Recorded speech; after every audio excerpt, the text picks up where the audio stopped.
I think the industry is as exciting as it's ever been. I had a little bit of a grim outlook last year. The Upfront was nuts. Felt like we were really stuck in our own way. And now these past 2 months, just evaluating all of the different alt currencies for measurements, all of the national addressable capabilities that are now coming out with our publisher partners, automation, everything that we're doing right now, it's really exciting. What's your perspective on the evolution of the media landscape? Obviously, you've been in this business a long time. There's a lot of stuff going on, and it all comes together on your desk. It does. I'm definitely juggling a lot. We're juggling a lot where we sit centrally at Magna. I think you've probably heard us talk about outcomes. That is the Holy Grail. But we can't just jump to outcomes. We have a lot of work to do. There's a lot of work to do on the measurement front, getting that right, getting the counting right. We still have a lot left to do with our strategic audiences. So obviously we own Axiom, and we're building these custom audiences for all of our clients, and we haven't done enough with them. We haven't, done enough with them cross-screen and from a guarantee perspective. So we really still need to make that shift from demo, right, HX demo, over to strategic audiences. So while I think that getting to, performance and outcome guarantees is the Holy Grail, we still have so much to do. So much to do. So that's kind of where I see it going, but I think we have a lot of work to do. How do you balance this ultimate solution with the practicality? You have clients and agencies that have been working with volumetric modeling and ratings projections that are rooted in 50 plus years of industry, and you have all the technologists who think they can solve it, but it's obviously more than just technology. How do you make this practical? Yeah, it is. It's really client by client, because you're right. We have clients that have 50 years of data, supported in their models. So it's really hard just to upend what we've been doing. It's hard to upend and say to a client that has that, that long historical data, to say, okay, no more GRPs, no more, H6 demo guarantees. We're going to move on.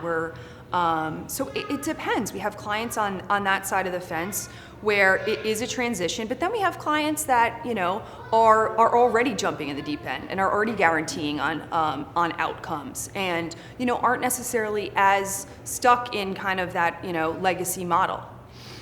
How do you come to grips with, as the Upfront is approaching, how do you come to grips with all the things that are going on in the world and the commitment made in the Upfront versus the need for flexibility for clients? Yeah, it is. I mean, I would say, the pandemic came around and flexibility was paramount. And, I thought that would be kind of the peak of our need for flexibility, and I was wrong. We were all wrong. Flexibility is as important right now with everything that's going on in the world, everything that's going on with our clients' businesses. So that's something that's going to be at the forefront of what we need to do in the Upfront. What do you think clients expect from Magna for the year ahead in terms of investment and media commitments? What do they expect? I think it's, at least at this stage right now, it's that clear voice, that guidance, right? There's so much going on, like I was saying before, about, alternate currencies for measurement and national addressable betas.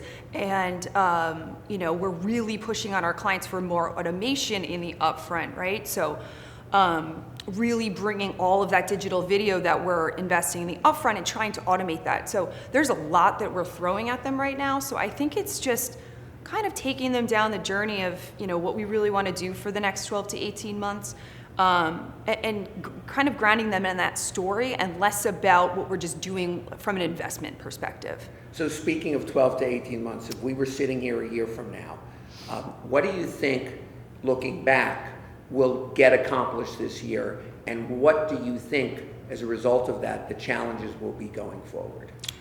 So I think I think that we need to stay on the audience first journey. That's my, that is my strong belief. The next 12 to 18 months, stay with the strategic audiences that we're building. start to really pull back from the age, sex, demo guarantees, focus in on our audiences cross-screen. But of course, like, we need to be along on the measurement journey. So we need to be testing. We need to be a part of all the betas that our publishers are bringing to us with, the third-party measurement companies. So it's really about, furthering down our audience journey, but also being along for all of the testing and beta opportunities so that we're, at the forefront of it.